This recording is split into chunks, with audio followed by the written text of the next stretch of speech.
In this lecture, we're going to talk about Bluetooth, and here we need to remember when we talk about wireless, it's not just Wi-Fi. It is any communication that is done without a wire.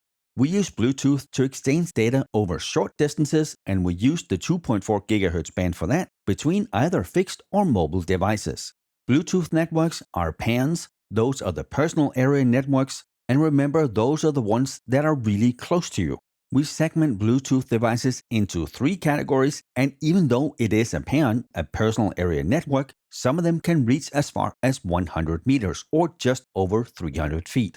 Those are Class 1 Bluetooth devices. Class 2 can reach up to 10 meters or just over 30 feet, and Class 3 devices can only work on less than 10 meters or 30 feet. With Bluetooth, we can get both confidentiality and authentication. We get those as well as key derivation on our Bluetooth devices with a custom algorithm based on the 𝗖𝗎 block cipher. It uses a E0 stream cipher, which we use to encrypt the packages. That gives us the confidentiality, and it's based on a shared secret, which would either be a previously generated link or a master key. Cryptanalysis of E0 has already proven it is pretty weak, and attacks against it has shown that the true key length strength is as low as 38-bit or even less. When we generate a key on our Bluetooth devices, it is in general based on a Bluetooth pin, which runs on one or both of the devices. And Bluetooth security is to some extent security through obscurity. It assumes that the 48-bit MAC address of the Bluetooth adapter is not something an attacker would know. But even with Bluetooth disabled, it is possible to discover the actual MAC address by guessing it. The first 24-bit is the manufacturer code, so we know what that is. The last 24-bit is something that we can pretty easily discover with brute force. And with Bluetooth, we don't really have the countermeasures we might have with passwords. We don't have salting, we don't have nonces, we don't have clipping levels.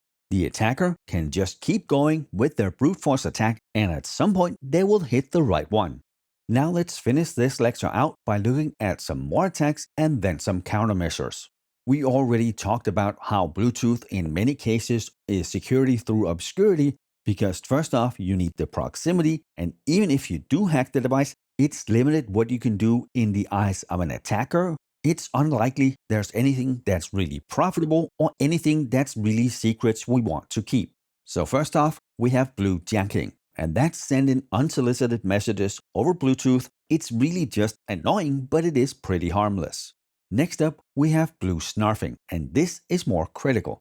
This is when someone gains access to our Bluetooth-enabled devices. That can be our phone, desktops, laptops. That is a problem.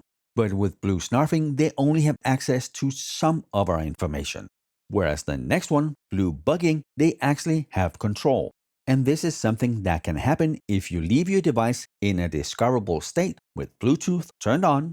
But here again, it's really only possible on older phones with outdated operating systems. Since newer phones are set to automatically update or at least do it in a certain interval, the vulnerability is not really there. Now for the countermeasures, how can we protect against these attacks? And as with much security, it really just is common sense. We only use Bluetooth when we actually have a need for it. If we're not using it, well then we disable it. The same with discovery. Whenever your devices are paired, turn discovery off. If you all of a sudden out of the blue get prompted to enter a PIN, don't do it unless, of course, this is your own device. You can of course also remove paired devices when you're not using them. And then finally, and probably the most important one, update the firmware. Patch your systems, the same as everything else in cybersecurity. Just assume as soon as a patch is out, the attacker knows about the vulnerability, and if your systems and devices are not patched, they're vulnerable. And with that, we're done with Bluetooth. I will see you in the next lecture.